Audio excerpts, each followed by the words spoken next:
Hello everyone, कैसे हो आप सभी। उम्मीद है आप सब अच्छे होंगे, मस्त होंगे, पढ़ाई कर रहे होंगे। तो स्वागत है आप सभी का हमारे यूट्यूब चैनल पर। हमने अभी तक जो है 2019 सेट वन का पूरा सॉल्यूशन करवा दिया था, उसे आप देख ले जिसने भी नहीं देखा अभी तक। और अब हम जो है सेट टू करवा रहे हैं। सेट टू का जो पहला क्वेश्चन हमने कर लिया है, लास्ट वीडियो में पहला क्वेश्चन हमने कंप्लीट कर लिया है, बहुविकल्पी प्रश्न। ठीक है, अब दूसरा क्वेश्चन करते हैं। ये भी एक एक नंबर के क्वेश्चन आपके। तो चलिए स्टार्ट करते हैं इसे। पहला क्वेश्चन करते हैं आपका। पहला क्वेश्चन ये है, यदि द्विघात समीकरण आपकी ये है तो जिसका एक मूल दे रखा है -2, तो आपको p का मान ज्ञात करना है क्या है। तो यदि ये एक मूल ये है, द्विघात समीकरण आपकी समीकरण है आपकी ये x² प्लस के 2x माइनस p बराबर 0। अब इसकी आपको द्विघात समीकरण यानी इसका एक मूल दे रखा है, एक मूल आपका क्या है -2 है, यानी आपको जो है x का मान -2 जब हम इसमें रखेंगे तो x ये मूल समीकरण को सेटिस्फाइड करेगा। जब सेटिस्फाइड करेगा तो हम ये मान इसमें रख सकते हैं और p का मान निकाल लेंगे। ठीक है, अब लैंग्वेज में लिखना चाहें तो लिख देंगे, क्योंकि -2 इस समीकरण का एक मूल है, इसलिए यह समीकरण को संतुष्ट करेगा।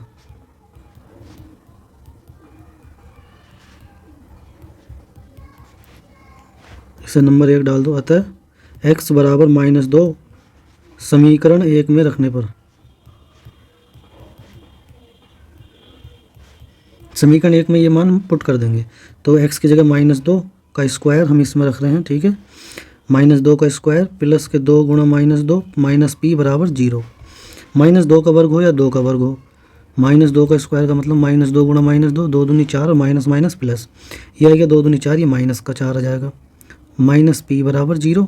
4 में से 4 घटाया क्या आ गया 0, माइनस p बराबर 0, यानी जो p का मान है वो क्या आएगा 0 आएगा। चाहो तो p को राइट साइड में ले जाओ, ठीक है, तब भी बात वही है कि 0 इधर रहेगा, p इधर जाकर प्लस का हो जाएगा, तो p का मान क्या आ जाएगा 0 आ जाएगा। तो यही इसका आंसर है। ठीक है, आसान सवाल है। यदि इस समीकरण का एक मूल दे रखा है तो वो समीकरण को संतुष्ट करता है, संतुष्ट करेगा, सेटिस्फाइड करेगा, तो वो मान x की जगह पर रखेंगे और p का मान हम निकाल लेंगे। ठीक है, तो ये क्वेश्चन कंप्लीट हो गया है। चलिए अब नेक्स्ट क्वेश्चन करते हैं। नेक्स्ट क्वेश्चन हमारा यह है, आपका जो ख है, दूसरे का ख, पासे को एक बार उछालने पर सम संख्या आने की प्रायिकता ज्ञात करनी है। तो ये प्रायिकता का सवाल है। ठीक है, चलिए इसे क्या, पासे को एक बार उछाला जा रहा है तो पासे पर जो संख्याएं होती है वो कौन कौन सी होती हैं। पासे पर संख्याएं, पासा यानी लूडो का पासा, तो उस पर 1 होता है, 2 होता है, 3 होता है, 4 होता है, 5 होता है, 6 होता है, ये संख्याएं होती हैं उस पर जो नंबर लिखे हुए होते हैं। ठीक है, और जो है अब हम इस पर ये पासे पर पूछ रहे हैं सम संख्या, तो सम संख्या कितनी होती है इस पर, सम संख्याएं, सम संख्या कौन कौन सी होती है। सम संख्याएं आपकी 2 है, सम संख्या जो 2 से कट जाए, एक 4 है एक 6 है, तो 2 4 और 6। ठीक है, ये 3 संख्याएं होती हैं इस पर। अब हमें प्रायिकता ज्ञात करनी है, तो पासे पर अभीष्ट प्रायिकता लिख सकते हैं, अभीष्ट प्रायिकता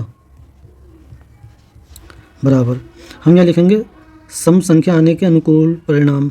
ठीक है, सम संख्या आने के अनुकूल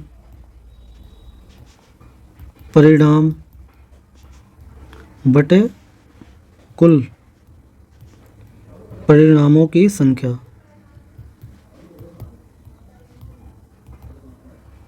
ऊपर ऐसा लिख सकते थे सम संख्या आने के अनुकूल परिणामों की संख्या, नीचे लिखे कुल परिणामों की संख्या। और यदि आप इसे ना भी लिखोगे लैंग्वेज को तो भी कोई दिक्कत नहीं है, आप डायरेक्ट भी कर सकते हैं, 1 नंबर का सवाल है। तो ऊपर जो है सम संख्या आने के कितने तरीके हैं, या तो 2 आ सकता है, 4 आ सकता है, 6, तो कितने हैं ये 3 है। ये 3 में से कोई भी एक संख्या आ सकती है। और नीचे जो है, नीचे टोटल कितनी संख्याएँ थी, 6 थी, 6 में से कोई भी आ सकती है। तो ठीक है, तो इसे हम काट देंगे फिर, 3 × 3, 3 दूनी 6, 1/2, यानी अभीष्ट प्रायिकता जो आ गई हमारी 1/2 आ गई, क्या आने की, सम संख्या आने की। ठीक है, ये क्वेश्चन भी कंप्लीट हो गया है। ठीक है, इसे आप ये कंप्लीट हो गया। अब नेक्स्ट क्वेश्चन करते हैं। अब हम नेक्स्ट क्वेश्चन देखते हैं। अब हम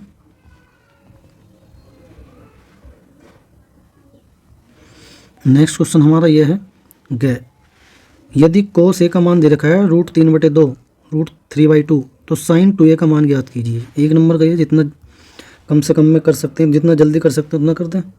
तो अब देखो इसे, cos a का मान दे रखा है, सबसे पहले cos a बराबर √3/2। ठीक है, sin 2a का मान हमसे पूछा जा रहा है। ठीक है, तो कोस ए का मान इतना दे रखा है, तो कोस ए से हम एक तरीका तो यह है कि अब यहाँ पर फॉर्मूला लगा देंगे साइन टू ए का। साइन टू ए का हो sign to sign A into cos ए। तो हमारे पास कोस ए का मान तो है, लेकिन साइन ए का मान नहीं है। तो जब मान नहीं तो साइन ए का मान हमें निकालना पड़ेगा। तो साइन ए का मान निकालने के लिए जो है हम जो है फॉर्मूला लगाएंगे ये वाला, साइन स्क्वायर ए प्लस कोस स्क्वायर ए। यहाँ थीटा होता थीटा लिख देते हैं, यहाँ पे ए लिख रहा तो ए लिख देंगे, बराबर 1 होता है ये। हमें साइन की वैल्यू निकालनी है, तो साइन स्क्वायर ए तो यहीं लिखेंगे 1 माइनस कोस को राइट साइड ले जाएंगे तो माइनस का हो जाएगा ये कोस स्क्वायर ए। ठीक है, यहाँ पर मान पुट कर देंगे कोस ए का। कोस ए का मान है √3/2। यू स्क्वायर है कोस स्क्वायर तो स्क्वायर कर देंगे 1 माइनस √3 का वर्ग जो है 3 हो जाएगा, 2 का वर्ग 4। इसे सोल्व कर लेंगे तो 4 से एलसीएम लेंगे जब, तो 4 × 4 -3, ये आ जाएगा 1/4। ये 1/4 जो मान आया है ये आया है अभी साइन स्क्वायर ए का। हमें चाहिए मान साइन ए का, तो साइन ए का मान हो जाएगा √1/4, यानी कि आपका आ गया 1 का √ का 1 आएगा, 4 जो है 2 का वर्ग होता है तो 2 बार आ जाएगा। तो यानी साइन ए का मान 1/2 आ गया। साइन ए का मान तो 1/2 आएगी, ये मान अब हमें इसमें रखने हैं 2 गुणा साइन ए का मान 1/2 गुणा कोस ए का मान जो हमें दिया था √3/2, ये वाला हमने रख दिया। अब जो है इसे सोल्व कर लो, सोल्व करेंगे 2 से 2 काट दो, ऊपर √3 बच गया, नीचे 2, यही आंसर है बस। ठीक है, ये आ जाएगा। या फिर इसे देखो ऐसे भी कर सकते हैं, या फिर हम इसे ऐसे भी कर सकते हैं। इसी सवाल को देखो दोबारा से दिखा रहा हूँ। कोस ए का मान हमें दे रखा है √3/2, साइन 2a का मान हमें ज्ञात करना है, साइन 2a का। तो हम क्या करते हैं इसमें, कोस ए बराबर कोस में ये कौन से एंगल का मान होता है √3/2, कोस में ये होता है 30 डिग्री का, तो इसकी जगह लिखेंगे कोस 30 डिग्री। ठीक है, कोस से कोस हट जाएगा यो, तो ए का मान क्या आएगा 30 डिग्री आएगा। ये ए का मान यहाँ पर रख देंगे हम, साइन 2 × 30, तो ये 2 से गुणा कर दो इसे, तो कितना हो जाएगा साइन 60। तो साइन 60 का मान याद होना चाहिए हमें, साइन 60 का मान होता है √3/2, तो यही आंसर आ गया था, पहले भी यही था ये, तो ये जल्दी हो गया। ठीक है, जिससे आपको सही लगे उससे कर देना। ठीक, अब चलिए नेक्स्ट क्वेश्चन देखते हैं। नेक्स्ट इस क्वेश्चन इसका लास्ट क्वेश्चन है इस वाले क्वेश्चन का, ये रहा आपका क्वेश्चन लास्ट है ये। ठीक, ये है 10 व्यक्तियों के भार का समांतर माध्य में दे रखा है 45.6 किग्रा, उनके भारों का योगफल हमें ज्ञात करना है। चलिए ऐसे भी करते हैं। समांतर माध्य का है, तो समांतर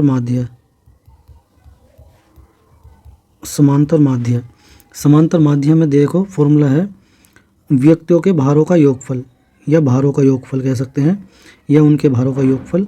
तो जो चाहो वो लिख दो यहाँ पे, उनके 10 व्यक्तियों के भारों का योगफल लिख दो। चलो यहाँ पे लिख देंगे 10 व्यक्तियों के भारों का योगफल। समांतर माध्य का फॉर्मूला है जो कुल आंकड़े होते हैं उनका योग बटे कुल आंकड़ों की संख्या, वो लिखना पड़ता है।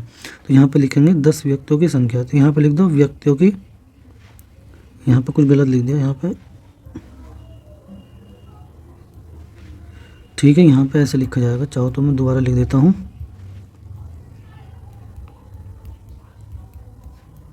व्यक्तियों की कुल संख्या, तो लिख दो कुल व्यक्ति, लिख दो जो चाहो वो लिख सकते हैं। व्यक्तियों की संख्या या कुल व्यक्ति कितने, कुल व्यक्तियों की संख्या, ये तो है समांतर माध्य का फॉर्मूला।